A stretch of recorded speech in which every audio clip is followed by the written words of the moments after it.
Quick video on some short-term analysis on where Palantir is going to go next as a stock. This is no long-term advice, nor is it any financial advice. I am not responsible for any decisions you make as a result of this video. Anyways, let's take a look at what happened in Palantir and what will happen in the next 2 or 3 months. So we see right here it consolidated for the first month after its IPO. This means that institutions are kind of picking it up. It's kind of under the radar, right? And then eventually gets picked up by Twitter, wallstreetbets, retail in general, along with more the institutions that are behind. It gets pumped up. It becomes a new meme stock of this crazy meme market, 2020, and it kind of peaks over here at 33.5. Now, after that, it's just been kind of in this range between around 21, 22.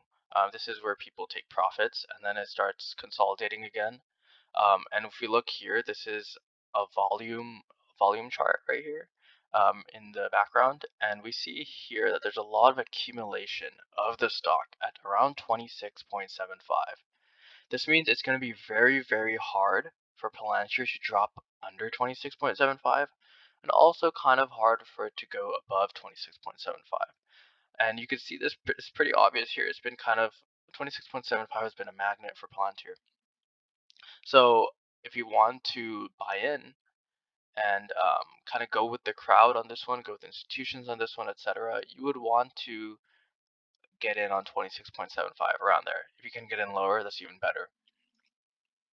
Now, short term, we have this triangle pattern playing out here, and this is a pretty common pattern. It's been working pretty well this year, and until something changes in the market, it will continue playing out well.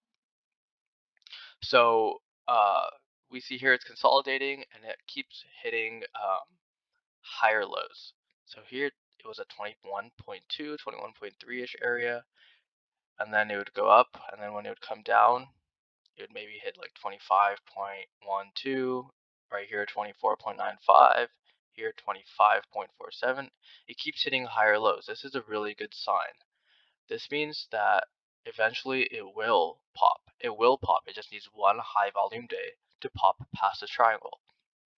So what I would look for here is for a close over this line right here. This is a descending trend line right here. This is an ascending trend line right here. And generally, you want a close above this, and then it will be off. So I would say right around here would be a good time, maybe around the 27.5 area in the next week, 2 weeks is a good time to buy. I personally have been accumulating a lot of shares of those, a lot of shares. I've been long since 9, simply because I am pretty experienced with this company's operations from beforehand. But in terms of trading, I have been accumulating shares here, and I would generally buy a short-term call around the first close over this line. This chart will be posted in the description, so you can study this on your own. Feel free to ask any questions in the comment section, and if you like this content, make sure to leave a comment and subscribe. I would love to hear what you guys would want to see next.